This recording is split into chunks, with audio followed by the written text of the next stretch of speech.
All right, let's get right into it. Picture this. It's the summer of '85. An entire city, millions of people, are literally afraid of the dark. This isn't just a story about a serial killer. This is the incredible story of how that crippling fear, well, it turned into action. It's about how an entire community decided to fight back against a killer who was basically a ghost.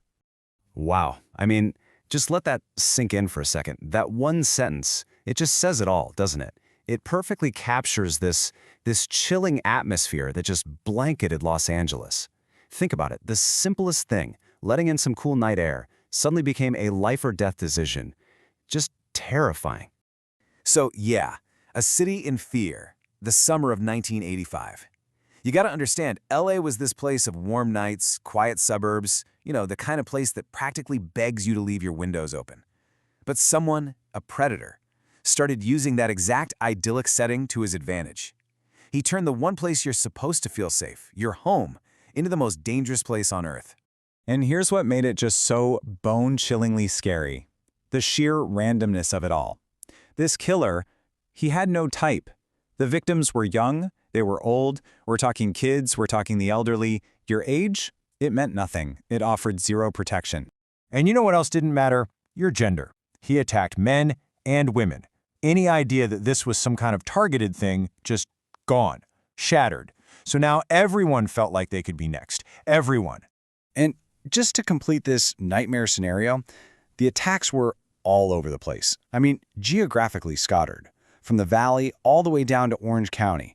No neighborhood was safe. It felt like this killer was everywhere and nowhere, all at the same time. So as you can imagine, the entire city was on edge. And this fear, it wasn't just a feeling. It had this huge, visible ripple effect. It was like a citywide psychological break. You see, this kind of random violence, it doesn't just threaten one person. It completely shatters everyone's sense of safety. And the city, well, it changed. Gun sales went through the roof. People who had never locked their doors were suddenly getting these intense alarm systems. Think about it, an entire city of millions sleeping with the lights on.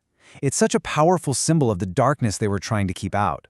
Which brings us to the police, hunting a ghost. That's really what it was. How in the world do you even begin to track down a killer like this? For the investigators, it was literally like chasing a phantom. No pattern to the victims, no good witnesses, no clear motive, nothing. He was a complete ghost in the system. And then, something emerged that just took the fear to a whole other level. This killer, he was leaving a disturbing signature behind, satanic symbols. So now, this wasn't just random violence anymore. No, this felt ritualistic, and you can bet the public's fear just exploded into full-blown paranoia. Okay, so just when things seemed totally hopeless, the police got their first real break, the first solid clue. It was a rare shoe print. And this wasn't just at one crime scene, it was at multiple. Why was this so huge? Because it was the first piece of actual, physical evidence that linked all these horrific crimes to one person. It was small, sure, but man, it was a start. And that little clue, it was just the beginning. The dam was about to break. This is the part of the story where we get a name and a face. The breakthrough that changed absolutely everything. So, really think about this question. How do you catch a killer who can just melt into a city of millions? That was the nightmare question haunting investigators. The Night Stalker was a pro at blending in. He could be anyone. He could be anywhere. Catching him seemed impossible. But the answer, believe it or not, was about to come from a single, almost overlooked object. And what was that object? A stolen car. Inside, left behind by the killer, they found it. The one thing he couldn't get rid of. A single fingerprint. This was it. The forensic miracle they had been desperately hoping for. After months and months of living in terror, they finally had something that could put a face to this ghost. And that fingerprint led them to a name, Richard Ramirez. Just like that, the Phantom had a face. The entire game changed in an instant.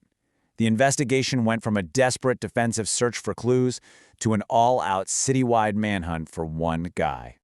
And this is where the story takes this incredible cinematic turn, the people's takedown, because now the hunt for the Night Stalker wasn't just a police matter anymore. Oh no, it became a public affair. And that same city that had been hiding, cowering in fear, well, it was about to become his absolute worst nightmare. I mean, it happened so fast. His face was everywhere. Every TV channel, the front page of every single newspaper, the media blitz was instant and it was total. Ramirez's mugshot was plastered all over the city. And in that moment, his single greatest weapon, the fact that nobody knew who he was just gone. Poof. Every single person in LA just became a potential witness. And the craziest part? Ramirez had no idea. He didn't know his cover was blown. He gets spotted in East LA and a chase kicks off. But get this, it wasn't the police chasing him, it was a group of regular people, ordinary residents. They chased him through the streets, they cornered him, and they physically took him down. The very people he had been terrorizing for months were the ones who captured him. It was this just unbelievable moment of pure citizen justice. So, that was it. The end of the night. His capture meant the reign of terror was finally over. But the story doesn't just stop there. This case, it left a permanent scar on the city. It fundamentally changed how people thought about safety, especially in their own homes. The trial, as you can imagine, was huge. And in the end, Richard Ramirez was convicted on all counts. Multiple murders, the whole shebang. He was sentenced to death. Justice was served, and the legal part of the Night Stalker story was officially closed. And really, this is the legacy, isn't it? It's this incredible contrast. You have the city he terrorized, a place where a killer hid in the shadows.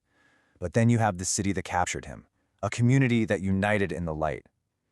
For months, he was this unstoppable monster, but when it came down to it, he was captured in broad daylight by a community that just refused to be afraid anymore. It just goes to show you, a city united is way more powerful than any darkness. Which leaves us with one last lingering question. Why does this case, all these decades later, still have the power to shatter our feeling of being safe at home? I think it's because the whole story, it just hits at our most basic need for security. It's a chilling reminder that the line between your home being a safe haven and it being a place of danger, well, that line could be as thin as an unlocked window.